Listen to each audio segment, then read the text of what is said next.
በዓለማችን ላይ ህዝብ አውቋቸው ፀሐይም ሞቋቸው በኢንተርኔቱ ዓለም ከሚታወቁም ሆነ ሰዎች በየቀኑ ከሚበሩባቸው አየር ማረፊያዎች በተጨማሪ በዓለማችን ላይ ሚስጥራዊ ሆነው የሚስጥር ሥራ የሚከውኑ ድብቅ በርካታ አየር መንገዶች አሉ።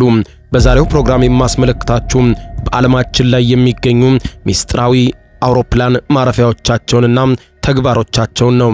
ይህንን ቻናሌን ሰብስክራይብ በማድረግ የደወል ምልክቷን በመጫን በየዕለቱ አነጋጋሪና አስገራሚ ፕሮግራሞች ሲጫኑ ቀድሞ ለእናንተ የማስታወቂያ መልእክት ወይም ኖቲፊኬሽን ይደርሷቸዋል። የዓለማችን ሚስጥራዊ አየር መንገዶች። አንደኛ፣ ጃኔት አየር ማረፊያ።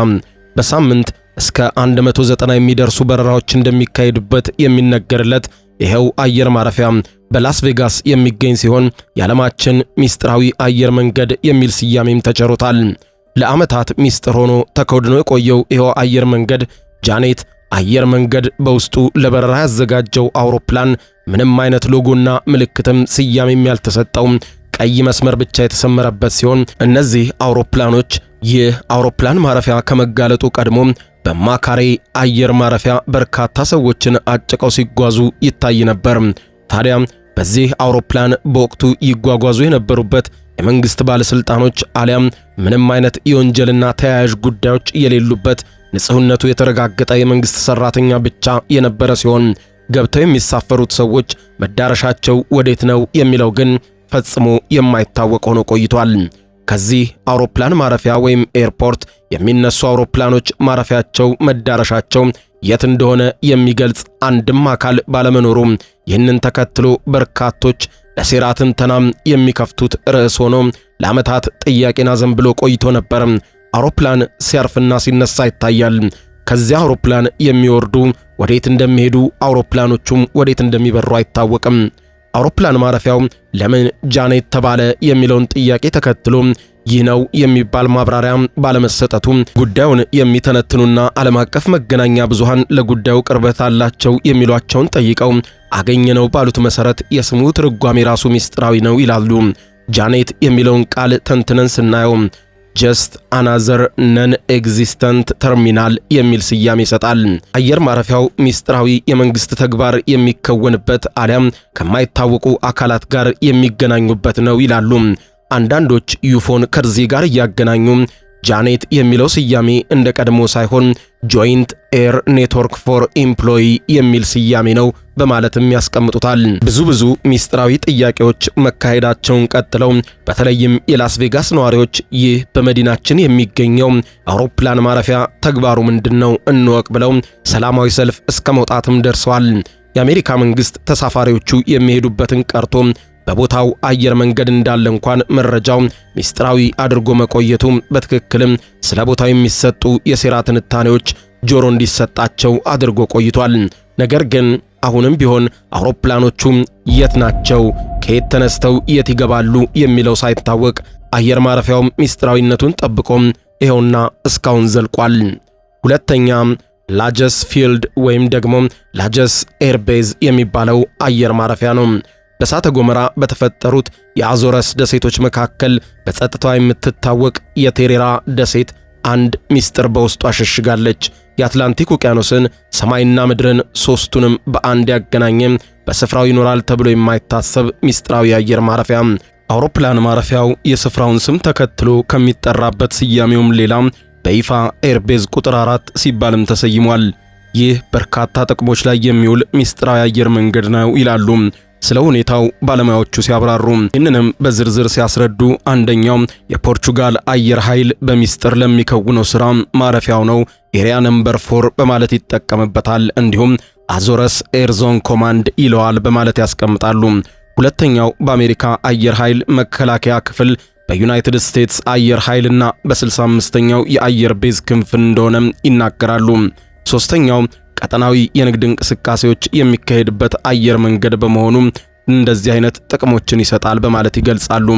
ይህ አነጋጋሪና ሚስጥራዊ አየር መንገድ መቀመጫውን በሰሜን አሜሪካና በአውሮፓ መካከል በሰሜን አትላንቲክ ውቅያኖስ መካከል ባለው ስልታዊ ቦታ ላይ መቀመጫውን አድርጎ በላጀስ አካባቢ የሚገኝ ሲሆን በቴሬሴራ ደሴት ላይ በአዞረስ ፖርቹጋል ከኦንግራንድ እንዲሁም ሄሞስ በሰሜን አቅጣጫ 15 ኪሎ ሜትር ወይም 9.3 ማይል እንዲሁም ከኒውዮርክ ከተማ በስተምስራቅ 3680 ኪሎ ሜትር ወይም 2290 ማይል እና ከሊዝበርግ ፖርቹጋል በስተምዕራብ 1600 ኪሎ ሜትር ወይም 990 ማይል ርቀት ላይ ይገኛል። ስለ አየር ማረፊያው ቆየት ብለው የወጡ መረጃዎች እንደሚገልጹት እንደ አውሮፓውያን አቆጣጠር በ1934 የፖርቹጋል ጦር የላጀስ ኤርፊልድን መገንባት እንደጀመረ ይገልጻሉ።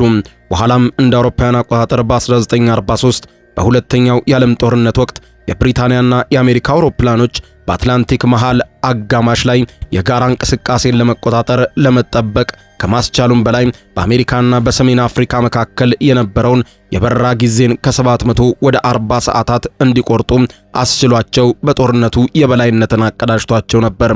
እንደ አውሮፓውያን አቆጣጠር በ1946 አሜሪካና ዩናይትድ ኪንግደም የላጄስን የቁጥጥር ስልጣን ወደ ፖርቹጋል ያስተላለፉ ሲሆን ለተጨማሪ 18 ወራት ለአሜሪካ ወታደራዊ መብቶች በላጄስ ፊልድ ላይ በመስጠት ጊዜያዊ ስምምነትም እንደተደረሰበት የታሪክ ድርሳናት በኋላ አውግተዋል። እንደ አውሮፓውያን አቆጣጠር በ1949 ፖርቹጋል የኔቶ ወታደራዊ ህብረትን የተቀላቀለች ሲሆን የላጀስ ህልውና ፖርቹጋል ለህብረቱ ከምታበረክተው ወሳኝ ሚና ወይም አስተዋጽኦ አንዱ ሆኖ ነበር። ለኔቶም ለገሰችው። በኋላ የኔቶ መቀመጫ ሆነ። በአሁኑ ሰዓት ሚስጥራዊነቱ እንደተጠበቀ ሆኖ ኔቶ መዋጊያ መሳሪያዎቹን ሁሉ ያጠመደበት፣ ችግር ቢመጣ ተነስቶ የሚያጠቃበት አየር ማረፊያ ሆኗል። ሶስተኛው ሚስጥራዊው አየር ማረፊያ ቲተርቦሮ አየር ማረፊያ። ኒውዮርክ ከተማን ለመጎብኘት የሚፈልግ ማንኛውም ጎብኚ ክልሉ በዋነኛነት አገልግሎቱን የሚሰጥበት አየር ማረፊያን መጠቀም እንደሚችል እሙን ይሁን እንጂ ቲተርቦሮ የተባለው የአየር ማረፊያ መንገደኞችን ለመቀበልና ለመሸኘት ዝግጁ ነው። ይሁንና ይህንን ስም ብዙዎች ሰምተውት ላለማወቃቸው ምክንያት አለው። ይህንን አየር መንገድ ለመጠቀም የሚሻ አካል ዳጎስ ያለ ኪስና ረብጣ ገንዘብ ያለው ካልሆነ ማንም አየር መንገዱን ሞክሮት አያውቅም። ቲተርቦሮ አውሮፕላን ማረፊያ የንግድ አውሮፕላኖችን የማያስተናግድ ሲሆን እንደ አውሮፓውያን አቆጣጠር በ1917 በአካባቢው ላይ የነበረ ብቸኛ አየር ማረፊያ ነበር። ከዚያ ጊዜ በኋላ በርካታ ክስተቶች የተስተናገዱበት ይሄው አውሮፕላን ማረፊያ በታሪኩ ሂደት ላይ አውሮፕላን ማምረቻ እንዲሁም የአውሮፕላን ንድፎች ማበልጸጊያ ተቋም ሆኖ አገልግሏል። በሁለተኛው የዓለም ጦርነት ወቅት በአሜሪካ አየር ኃይል ጥቅም ላይ የነበረ ሲሆን ጦርነቱ ካበቃ በኋላ ግን በርካታ የንግድ አውሮፕላኖችን በማንቀሳቀስ ሲደግፍ ቆይቷል። ይሁንና ይህ መንገደኞችን ለንግድ አገልግሎት የማንቀሳቀሱ አገልግሎት እንደ አውሮፓውያኑ አቆጣጠር በ1977 ያቆመ ሲሆን በወቅቱ ክብደታቸው ከ45 ሜትሪክ ቶን በላይ የሆኑ አውሮፕላኖች ከቲተርቦሮ አውሮፕላን ማረፊያ እንዳይነሱ መከልከላቸውን አየር መንገዱ ስራውን ለንግድ ተጓዦች እንዳይሰጥ መንገዱን የቋጨ ነበር። ይህንን ተከትሎ ነበር እንደ አውሮፓውያን አቆጣጠር በ2003 የአሜሪካ ኮንግረስማን የሆነው ስቲቭ ሮትማ ይህ በአየር ማረፊያው ላይ ተደርጎ የቆየውን ማዕቀብ እንዲነሳ አድርጎ የተሳካለት ሲሆን አሁን ላይ አየር ማረፊያውን ወደ ኒውዮርክ መንገዳቸውን የሚያደርጉ ዕውቅ ሀብታምና ሀያላን ረብጣ ገንዘብ ከፍለው ሚስጥራቸው ተጠብቆ በሚስጥር የሚስተናገዱበት የሀያላኖቹ ሀብታሞች ማረፊያ እንዲሆን ያድርጎታል። አየር ማረፊያው የግል አውሮፕላኖችን ከማከራየት ጀምሮ ሀብታምና ሀያላን ሰዎች ሚስጥራቸውን ተጠቅመው ወደ አሜሪካ መግባት ሲፈልጉ ለሀብታሞች ለሚስጥር ተጓዦች ብቻ የሚያገለግል አየር ማረፊያ ሆኗል። አራተኛው ሚስጥራዊ አየር ማረፊያ ኩርሼቬል አየር ማረፊያ። በምድራችን ካሉ አውሮፕላን ማረፊያዎች ሁሉ በአይነቱ ልዩ እንደሆነ የሚነገርለት ይህ አውሮፕላን ማረፊያ ግንባታው የተከናወነው በሁለተኛው የዓለም ጦርነት ወቅት ነበር። ይህ በዓለማችን ላይ አሁንም ካሉት አየር ማረፊያዎች ልዩ ከሚባሉት ውስጥ የሚመደበው አውሮፕላን ማረፊያ ልዩ ከሚባሉት ውስጥ የሚመደብ ሲሆን ላንዲንግ ወይም ማረፊያው 537 ሜትር ብቻ በመሆኑ አነስተኛ በመሆኑና ቦታውም ካለው ተፈጥሯዊ አቀማመጥ የተነሳ 18 ዲግሪ ቁልቁለት ላይ ስለተገነባ እንደ አውሮፓውያን አቆጣጠር በ1962 የተገነባ ሲሆን ባለቤቱ ደግሞ ኩርሼቬል ሪዞርት ነበር። ይህ በዓለማችን ሀብታሞች ይዘወተር የነበረው የመዝናኛ ስፍራ በተለይም በአውሮፓ የነገስታት ቤተሰብ ተመራጭ መዳረሻቸው ነበር። ይህ በበረዶ ግግር ተራራዎች መካከል የተገነባው አውሮፕላን ማረፊያ እጅግ አደገኛና አውሮፕላንን ለማሳረፍ ፈታኝ የሆነ አውሮፕላንን የማኮብኮቢያና የማሳረፊያ ስፍራ ያለው በመሆኑ የትኛውም አውሮፕላን አብራሪ የማይሞክረው ከማድረጉም በላይ አየር መንገዱ በዋነኛነት ለተመረጡ ሰዎች ብቻ አገልግሎት ስለሚሰጥ ከጆሮ የራቀ ከዓይንና ከትኩረትም የተሸሸገ በመሆን ሚስጥራዊነቱን ጠብቆ ዛሬ ለመድረስ ችሏል። አምስተኛው ዜልጃቫ አየር ማረፊያ። በካርቶን ውስጥ መነሻውን ያደረገ አውሮፕላን ወደፊት ጉዞውን ቢያደርግ የፊት ለፊት ገጽታውን ቅርጽ መሳይ በስቶ መውጣቱ አይቀሬ ነው። በዚህ ሐሳብ መነሻነት ሳይሆን አይቀርም የዚህ አውሮፕላን ማረፊያ አዘማኞች በሩን በዚህ መልኩ የቀረጹት። አደገኛ፣ የተከለከለ፣ የማይሞከር ምንም እንኳን የምድር ውስጥ ወይም አንደርግራውንድ የአውሮፕላን ማረፊያ ጽንሰ ሐሳብ ሳይንሳዊ ልብ ወለድ ቢመስልም እንደዚህ ያሉ ሐሳቦች በእውኑ ዓለም መወለዳቸው እርግጥ ነው።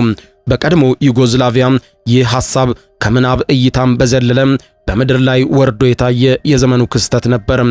አሁን ዩጎዝላቪያ በመፈረሷ አሁን ባለው አቀማመጥ በክሮሺያና በቦስኒያና ሄርዞጎቪና መካከል ድንበር ላይ የሚገኘው ይኸው ሚስጥራዊ አውሮፕላን ማረፊያ በአሁኑ ሰዓት አገልግሎት እንዳይሰጥ የተተወ አደገኛና በከፊል የተከለከለ ይሁን እንጂ አሁንም ለመጎብኘት ክፍት ነው።